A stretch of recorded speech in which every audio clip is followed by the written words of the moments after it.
Hi vlog. So I'm going to talk a little bit about my personal leadership philosophy and where it comes from and why.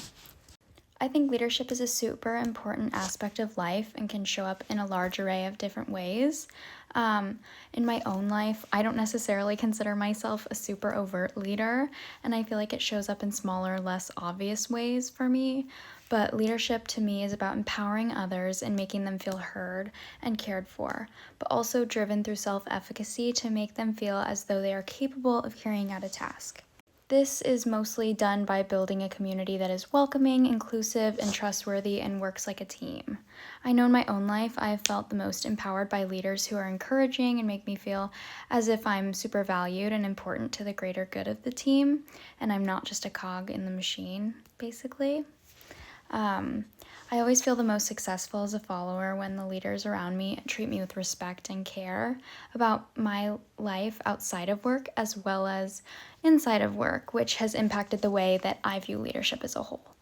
Specifically, the three theories that I think my leadership could be most aligned with are the rocket model, Hersey and Blanchard's situational leadership model, and the servant leadership theory. So first, the rocket model. It outlines the many different aspects that contribute to leadership like context, mission, talent, buy-in, and a bunch of other things. However, this model really stood out to me because it looks at the many different parts of leadership that are important and not just one-dimensional view. Specifically, the discussion of motivating a team and providing a sense of buy-in to make sure that workers or members of the team feel compelled to contribute their best efforts was really stood out to me.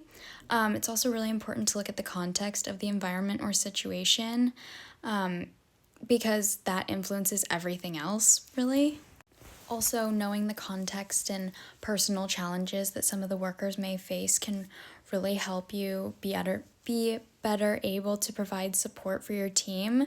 And I think that heavily influences how I view leadership as a whole, is knowing your team. The next theory that I think is really important is situational leadership model, which was created by Hersey and Blanchard. And this is really important because it looks at the different aspects of performance readiness and how that impacts the level of interpersonal relationships that are built within a job and essentially when those are ready to be built. As a leader, I think it's important to gauge the level of readiness that an employee has so that you can train them in the best possible way. I've also seen this in my own life and in my own work atmosphere. When I started working at Urban Outfitters, there was a high task orientation with low levels of interpersonal relationships because that's how you ensure effective learning at the start. But as I progressed in my job, I quickly built relationships with all of my coworkers and supervisors through levels of encouragement and support, and I was able to learn tasks and feel more comfortable in my job as a whole because of the support that I gained, but also because I had the self-efficacy and I knew how to get the job done. This model really looks at how leadership should be managed and how you should go about building interpersonal connections at the same time as providing sort of a backbone to the work structure. The final aspect of leadership through the vision of theories that I resonated with the most was the servant leadership model.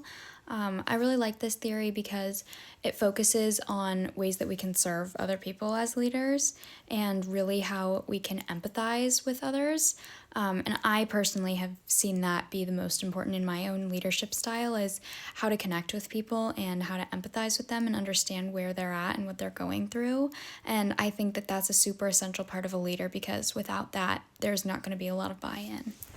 I think some of my strengths in leadership are being able to really relate to people and build a mutual understanding, which helps them to trust me. And I think that that's a really important part of being a leader.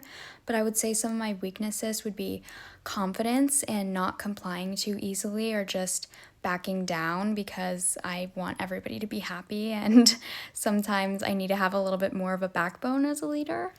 I've been really trying to just trust my gut, and that's been helping me in my work life be more of an effective leader, to just trust myself and go with my gut. And I think that if I continue to do that and not second guess myself so much, it will really reflect positively in my leadership skills.